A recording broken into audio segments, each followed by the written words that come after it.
Hello there! Today we're going to talk about the first 3 episodes of Obi-Wan Kenobi. Just as a note, there will be spoilers, so if you haven't watched this episode yet, this is the official spoiler warning. I'm going to apologize in advance for some background noise around me. We have a puppy now, and sitting still and being quiet aren't her forte. I originally intended to do each Obi-Wan episode separately, but then the first 3 episodes were released in under a week. Since I like to take time and put thought into what I want to talk about with you guys, this put me behind right out of the gate. So I decided to just go ahead and do a session where I'm going to generally talk about all 3 episodes. So let me start off by saying, as soon as the show was announced, I was very worried about it. I really like the character of Obi-Wan and have enjoyed his character as it has been represented in movies and TV shows. I think most would agree that Obi-Wan is a core character that has to be handled very carefully because of his importance in the Skywalker saga. I say this knowing full well that Luke's treatment in the sequel trilogy is hotly debated and in my opinion wasn't handled correctly. These 2 factors contributed directly to my concern about this series. However, I was hopeful that since the Mandalorian series is so good, that Obi-Wan would be good too. Then the Book of Boba Fett came out. It's not that I didn't like that series, just there were choices made in that series that at least to me were odd. I'm hoping to get around to doing a video or videos about the Book of Boba Fett here in a bit, where I will discuss that show further. But nonetheless, Boba Fett made me leery again that the Obi-Wan series was going to have issues. Then the Obi-Wan trailers came out, and I'm not sure that helped my fears about the Obi-Wan series. It was clear that the time frame was while he was in exile and that he was leaving Tatooine. Additionally, some of the characters they showed in the trailers looked off. I firmly believe that there really isn't anything that should have prompted Obi-Wan to leave Tatooine. He was there on his last mission to protect A New Hope. Period. End of story. I also thought it might have been neat to see some other timelines in Obi-Wan's history, like when he first met the Duchess Satine, for instance. Also, the characters looking funny could have been fixed, much like Sonic was prior to its release, so there was at least that possibility. So I was worried, but still somewhat hopeful about the series. So this brings me to the first 3 episodes that were released. I thought it was odd for a series being only 6 episodes long that we were getting the first 3 episodes rapid fire. Right out of the gate, this lessens the excitement and build-up that you can establish week to week on those series where we really do only get 1 episode a week. However, there is a nice recap that appears before the first episode. I thought it was a good summation of Obi-Wan from the films. It was worth a watch, if nothing else for the nostalgia. After the recap, the first thing we get to see is Order 66 happen again. I always find Order 66 heartbreaking to watch. If you've watched my video on the first episode of The Bad Batch, then you will know how I feel about seeing that play out yet again. We did see Order 66 from the standpoint of a group of younglings in the temple. We didn't see what ultimately happened to the younglings that were shown, but we all know that if they remained in the temple, that they didn't make it. I'm sure that showing this is significant and may even play into the background of the third sister. In the first episode, we get our first view of the Grand Inquisitor in live action. This is one of the characters that I was mentioning that looked off. I know some might try to make the argument that it is impossible to bring an animated character into live action without changes. I get that, but his species was seen in live action in Revenge of the Sith. The Grand Inquisitor is from Utapau. When Obi-Wan lands on Utapau in Revenge of the Sith while hunting General Grievous, he talks with the species from that planet. So right there, the species was in live action before moving to animation in Rebels, and then the species was moved back into live action with the Kenobi series. Given this, there really isn't an excuse for getting wrong the translation of a species into live action that has already been in live action. There is no reason why the Grand Inquisitor looks short and blocky in live action. I would say this is especially true with what we have seen them do with Luke in The Mandalorian and the Book of Boba Fett. There's technology available where Rupert Friend still could have played the part of the Grand Inquisitor, but CGI could have successfully been utilized to make him look more like what we saw in live action, and more importantly, closer to how he appeared in Rebels. So in addition to his appearance, I didn't find him menacing. When he shows up in Rebels, he is a scary dude that the Rebels are often lucky to get away from. In Rebels, he is cool, calculating, and very, very rarely flips his lid. He is voiced by Jason Isaacs in Rebels. Jason Isaacs had actually indicated he would like to play the Grand Inquisitor in live action should that ever happen. If you look at Jason Isaacs and the Grand Inquisitor in Rebels, it seems plausible to me that they drew some inspiration for the Grand Inquisitor from the way that Isaac looks. We also see the third sister take out the Grand Inquisitor in Episode 2.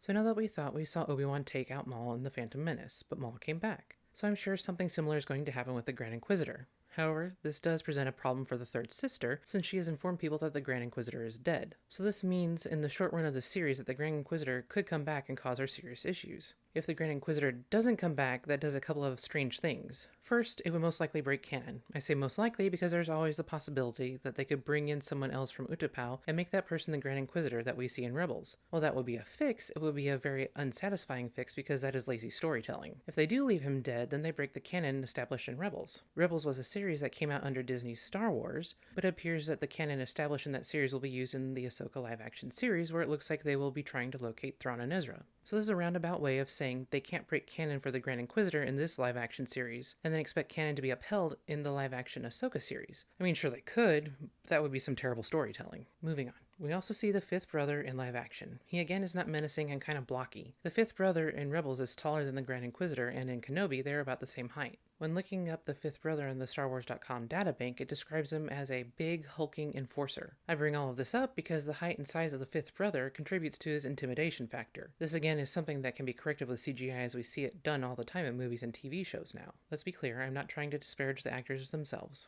I'm examining the way the prosthetics look on them, or the lack of CGI to alter their appearance. I'm ultimately examining the story and directing choices. I have to wonder if some of the choices were made so that more money could be devoted to bringing Vader to the series, so less was spent bringing characters to live action that not as many people are familiar with. In this show, we are introduced to the third sister, also known as Reva. We find out that Reva is bent on finding Kenobi, but we don't get any indication of why she's so determined to find him. There's some allusion to improving her standing, but the episodes are also trying to make it seem that her goal of finding Kenobi is really on a more personal level. I am sure her obsession will be explained better at some point in the series. But to me, at least right now, it is too much as the show seems to focus more on her obsession than it did Kenobi. She also feels more reckless, which I guess we are to take from the episodes that she is reckless because of her desire to find Kenobi. My issue with this, though, is that when we see Inquisitors in the show Rebels, they work together to achieve goals. They may squabble a bit like brothers and sisters, but ultimately they fail or succeed together, and they are having Reva go rogue an awful lot. Again, I'm looking at story and directing choices, not the actress. I have seen and read some commentaries that what we have seen of Obi-Wan so far is showing him as too broken. However, I disagree. He watched the destruction of his order, watched his core beliefs come crumbling down around him, he watched people he cared about die, he had to deal with Anakin, who was essentially his brother, not to mention the horrors of the Clone War. His character experienced a lot of trauma and is understandably very broken as a result. When something that has played a very large role in your life is suddenly gone, like your religion, or your family, or in this case the Jedi Order, which was like both to Obi-Wan, that leaves behind trauma and tends to break people.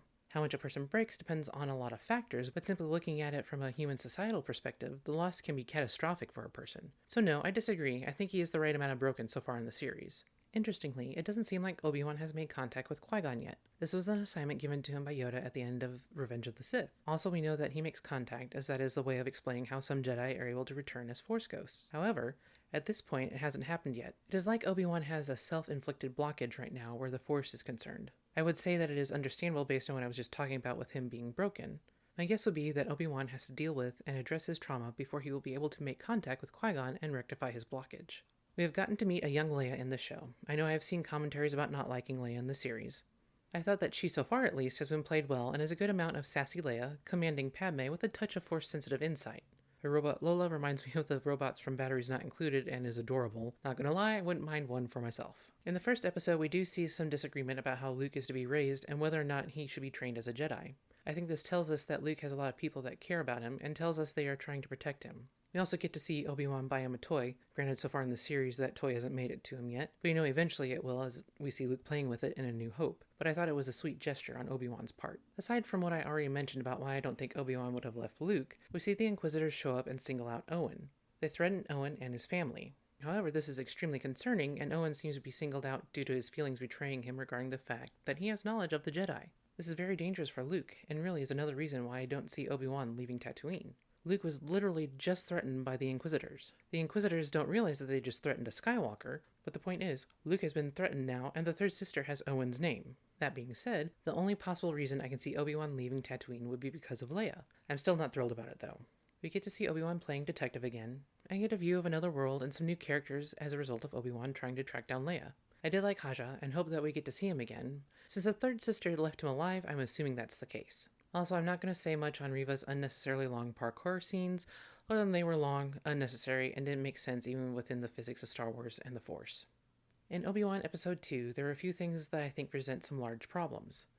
The first is that Obi-Wan's actual name is said in front of Leia on multiple occasions, and if I'm misconstruing it in Episode 2, it was definitely said in Episode 3 in front of her. This presents a problem because now she knows who he is instead of knowing him as Ben. This makes him more vulnerable and honestly jeopardizes Luke. It also makes Leia's "Help me, Obi-Wan Kenobi" speech in A New Hope way too formal. It could be argued that she's addressing him so formally to appeal to a sense of duty, but at that point it would be the wrong way to appeal to him since she knows who he is now. She would appeal to him as a friend, a protector, and even a sort of uncle, so there's that issue. The next is that Reva knows Darth Vader is Anakin, and also potentially says it within earshot of Leia. Not 100% sure if that is the case or not, but if Leia did hear that, that ruins the whole family secret aspect of the Skywalker family. Even if she didn't hear, there are very few people who actually know Vader and Anakin are one and the same. This was on purpose so that Darth Vader remains a wholly dark and menacing figure, and in some cases rumor in terms of the power of the Empire. For example, even Tarkin had to figure it out himself, and he was a top person in the Empire. So the fact that Reva knows and is shouting it is strange. I am sure it somehow relates to Order 66 or why she is so adamant about going after Kenobi, but her knowing that and telling people detracts from Vader's mystique in the Empire. Speaking of Vader, I loved watching him being assembled while Obi-Wan is trying to meditate. I also loved that it was James Earl Jones' voice again. I also like that they got Vader's ruthlessness right when he was torturing and killing villagers trying to bait Obi-Wan to come out. I even like how ruthless he was being when he was holding Obi-Wan to the flame. However, that being said, I think them meeting like this negates two lines of New Hope. The first one that everyone was quoting leading into the series was that we hear Vader say that he senses a presence he has not felt since, and then Vader trails off. In this regard, I think having a cat and mouse interaction between Obi-Wan and Vader, building up tension where they don't actually see each other, might have been cooler than the encounter we actually got in episode 3 of the series. Ultimately, the line I think it really negates is the line where Vader says, "We meet again, at last. The circle is now complete. When I left you, I was but the learner. Now I am the master." I'm sure there will be a rematch in the series that will probably quote-unquote fix all of these lines I mentioned from A New Hope so that they will make sense again, supposedly. What I really didn't like, though, was the fact that Vader let Obi-Wan go.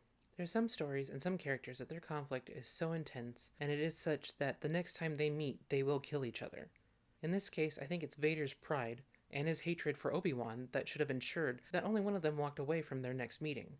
And there's no other word for it, but Vader let Obi-Wan go.